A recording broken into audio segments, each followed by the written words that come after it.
Halo pecinta manhwa, tanpa basa-basi Mimin akan melanjutkan cerita sang tuan muda kultus iblis yang terhianati dan berakhir merasuki tubuh tuan muda keluarga Tang, dan dia mulai mengumpulkan kekuatan untuk membalas dendam.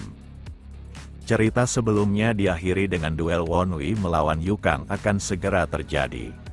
Di sisi lain, Tagon tak menyangka tuan mudanya benar-benar sangat licik dengan mengumpulkan semua orang. Di saat yang sama kedua rekannya datang karena ingin melihat keributan seperti apa yang akan dibuat oleh tuan muda keduanya. Selain menonton, mereka juga melakukan pekerjaannya untuk mencegah insiden yang berbahaya. Lalu Tagon menanyakan kepada kedua rekannya siapa yang akan menang dalam duel ini. Kedua orang ini yakin pemenangnya adalah Yukang meskipun Tagon sudah melatih Wonwi dalam 10 hari terakhir ini. Anggapan itu seketika membuat Tagon tertawa dan mengingatkan jika duel ini disarankan oleh Wonwi menunjukkan jika dia merencanakan sesuatu. Tagon sudah lama merasa bosan, tapi setelah sekian lama dia tertarik akan sesuatu. Di sisi lain, Yukang memanggil pelayan untuk menanyakan kenapa tempat duel dikerumuni oleh orang-orang. Pelayan itu pun menjawab jika tuan muda kedua telah menyebarkan soal duel ini, bahkan meminta penjaga untuk membuka gerbang agar orang-orang bisa menyaksikannya. Ucapan itu tentu saja membuat Yukang makin marah karena anak haram itu seakan sangat percaya diri bisa mengalahkannya. Sementara itu di sudut lainnya tampak Wonwi yang menganggap Yukang telah gugup disebabkan ibunya tidak datang menemaninya. Sebagai seorang kakak, maka dia bersedia menunggu agar ibunya datang menyemangatinya. Yukang cukup penasaran dari mana Wonwi belajar berbicara seperti itu, padahal dulunya dia hanyalah bocah lemah yang menyedihkan. Meski Yukang memintanya berhenti mengatakan yang buruk, tapi Wonwi terus memprovokasinya. Karena Wonwi mengabaikannya, maka Yukang segera berdiri sambil meneriakinya sebagai anak haram. Dia juga kehabisan kesabaran dan segera naik ke tempat arena untuk melakukan duel secepat mungkin. Lalu dia berteriak sambil meminta Wonwi untuk masuk ke arena karena dia akan merobek mulutnya. Tindakan Yukang yang maju pertama mengejutkan semua orang karena sang penantanglah yang seharusnya masuk lebih dahulu. Siapa sangka Wonwi memanfaatkan temperamen buruk Yukang untuk membuatnya terlihat seperti orang yang memberikan tantangan. Kemudian dia masuk ke arena dengan begitu santai, meskipun semua orang menganggapnya akan kalah. Lalu dia menunjukkan rasa hormatnya dengan harapan duel ini akan berlangsung adil seperti yang seharusnya. Yukang menganggap Wonwi sudah ketakutan karena sudah berada di atas panggung dan dia sebentar lagi akan dihajar. Di sisi lain, Yujin dapat menebak di balik kemarahan Yukang di mana Wonwi pasti memprovokasinya lewat telepati. Tak hanya itu, Wonwi berhasil mengubah opini orang-orang di mana dia sudah bersikap sopan, tapi Yukang malah tidak menunjukkan rasa hormatnya. Walau Yukang tidak diuntungkan saat masuk ke arena, tapi Yujin menganggap yang terpenting adalah hasil duel.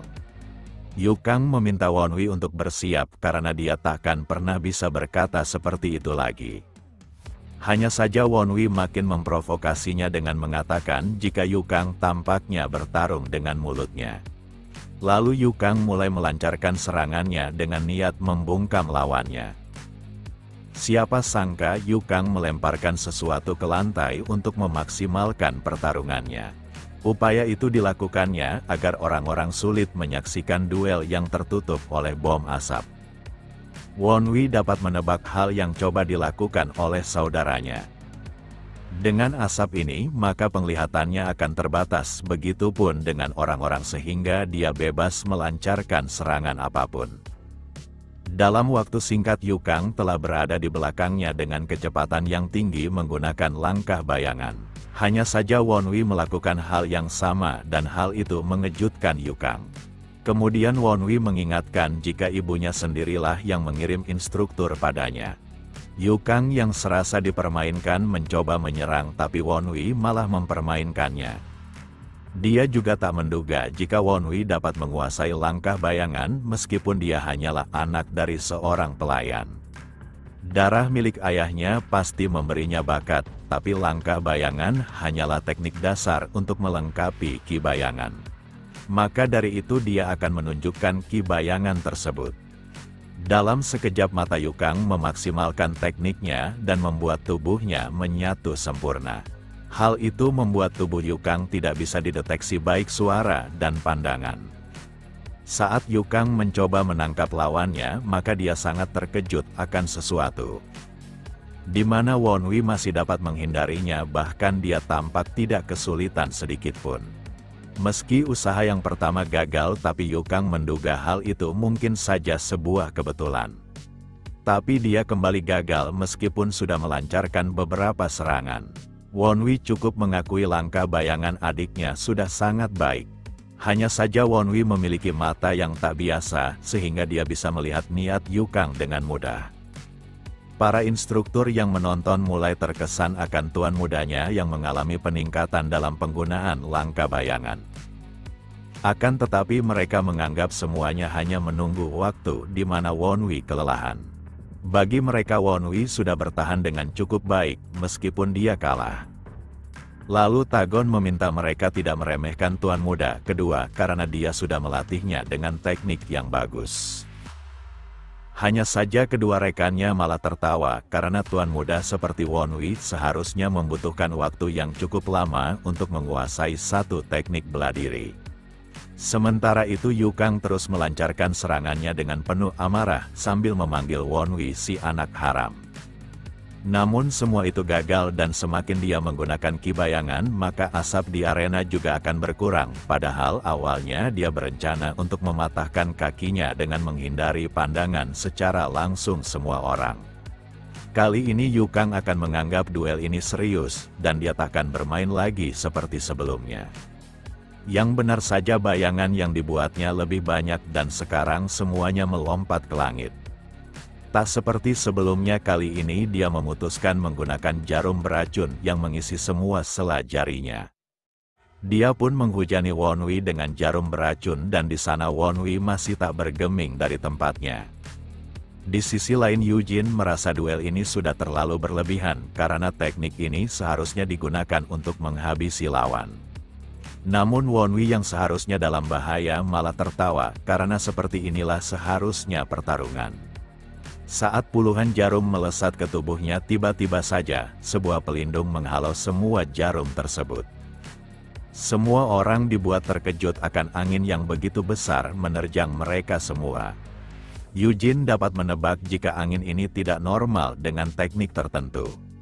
Kemarin dia tidak bisa melihat jelas latihan seperti apa yang dilakukan oleh Wonwi disebabkan tertutupi energi racun terkutuk. Tapi sekarang dia paham jika adiknya mencoba melakukan seni teknik pelindung tarian angin liar. Yukang tak pernah menyangka jika Wonwi dapat menguasai teknik seperti ini dengan begitu baik. Dia pun mempertanyakan bagaimana bisa seseorang yang tak berbakat mempelajari teknik rumit ini. Sambil tersenyum Wonwi mengejek Yukang karena semua ini disebabkan bantuan ibunya yang sudah memberinya instruktur yang berguna. Lalu Wonwi bergerak dengan teknik seni tarian angin liarnya yang memiliki kecepatan tinggi. Dalam sekejap mata dia sudah tiba di depan Yukang dengan sebuah serangannya. Yukang yang lambat merespon dipaksa menerima serangan telak itu dengan kerusakan langsung dalam jarak yang sangat dekat. Serangan itu membuatnya merasakan rasa sakit yang hebat. Tak hanya itu, tubuhnya bahkan dilemparkan dengan kuat hingga meninggalkan arena pertarungan. Siapa sangka kerusakan dari teknik itu sangat menakutkan, bahkan merusak dinding yang ditimpa oleh tubuh Yukang. Orang-orang mulai kebingungan bagaimana bisa tuan muda kedua yang tak pernah mempelajari bela diri dengan serius mengalahkan tuan muda ketiga dengan satu serangannya. Kedua rekan Tagon mulai penasaran bagaimana bisa tuan muda keduanya mengetahui tentang teknik tarian angin liar. Hal ini seharusnya bukanlah hal sepele karena teknik itu adalah dasar divisi 9 naga. Tanpa basa-basi Tagon mengklaim jika Wonwi adalah angin segar yang cocok untuk keluarga ini. Meskipun masih butuh perbaikan, tapi dia berhasil menciptakan teknik angin luarnya sendiri selama 10 hari, dan dia akan mengawasinya mulai dari sekarang. Lagi pula tuan mudanya mengatakan jika dia akan memimpin pasukan grup angin liar, meskipun dia tak tahu pasti apakah Wonwi serius maupun tidak. Namun Tagon masih penasaran kenapa tuan mudanya masih diselimuti oleh angin. Yang benar saja Wonwi malah menantang kakaknya untuk bertarung. Dia berharap kakaknya dapat mengajari adiknya ini yang kurang berbakat. Awalnya orang-orang tidak menyadari kehadiran Yujin disebabkan kedatangannya dari klan Namgun masih belum tersebar pasca kepergiannya beberapa tahun silam. Orang-orang pun mulai membicarakan jika mereka berdua bertarung dan hal itu pasti sangat menegangkan. Mereka yakin duel ini akan berada di level yang berbeda dari sebelumnya dan mereka menganggap hari ini adalah sebuah keberuntungan. Tagon dan yang lainnya merasa keadaan di sana makin memanas, bahkan tuan muda keduanya memprovokasi kakaknya. Tagon yakin level Wonwi belum cukup kuat untuk mengalahkan kakaknya, tapi kenapa dia ingin menodai kemenangannya. Akan tetapi jika tuan keduanya menang, maka hal itu pasti akan meningkatkan posisinya sebagai penerus keluarga cabang, tapi tetap saja dia terlalu nekat. Di sisi lain Yujin pasti mengetahui jika menerima tawaran ini adalah langkah yang buruk, tapi dia juga tidak boleh mengabaikan anggapan orang-orang di sekitarnya. Penolakan itu pasti membuatnya mengalami penurunan reputasi, tapi dalam hatinya Yujin tak ingin melukai adiknya. Di saat yang sama Ki Setan Wajah Biru memengaruhi Yujin untuk bertarung karena Wonwi sendiri yang memulainya. Dia juga tahu jika Yujin adalah sosok yang sangat ingin berkelahi, tapi dia mencoba menekan keinginannya tersebut. Bagi Yujin, adiknya sudah mengalami banyak rasa sakit, dan dia harus mengutamakannya dibandingkan reputasi klan dan dirinya sendiri.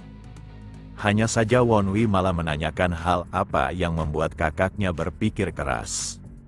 Sambil tersenyum dia memberitahu jika duel ini hanyalah pertandingan persahabatan dan sebagai adik dia berharap kakaknya bisa menikmatinya. Walau Yujin sudah bersikeras menekan kepribadian aslinya dengan seni pikiran dari klan Namgun, tapi adiknya terus memintanya bertarung. Maka dari itu dia tidak punya pilihan selain memenuhi keinginannya agar terlihat seperti kakak yang baik. Semua orang yang melihat itu mulai tercengang karena pertarungan benar-benar akan terjadi. Lalu Yujin menunjukkan rasa hormatnya dengan memperkenalkan diri jika dia adalah penerus klan Tang keluarga cabang 9 naga sekaligus murid tetua klan Namgun. Dia berharap duel ini akan berjalan secara terhormat tanpa adanya dendam di antara mereka.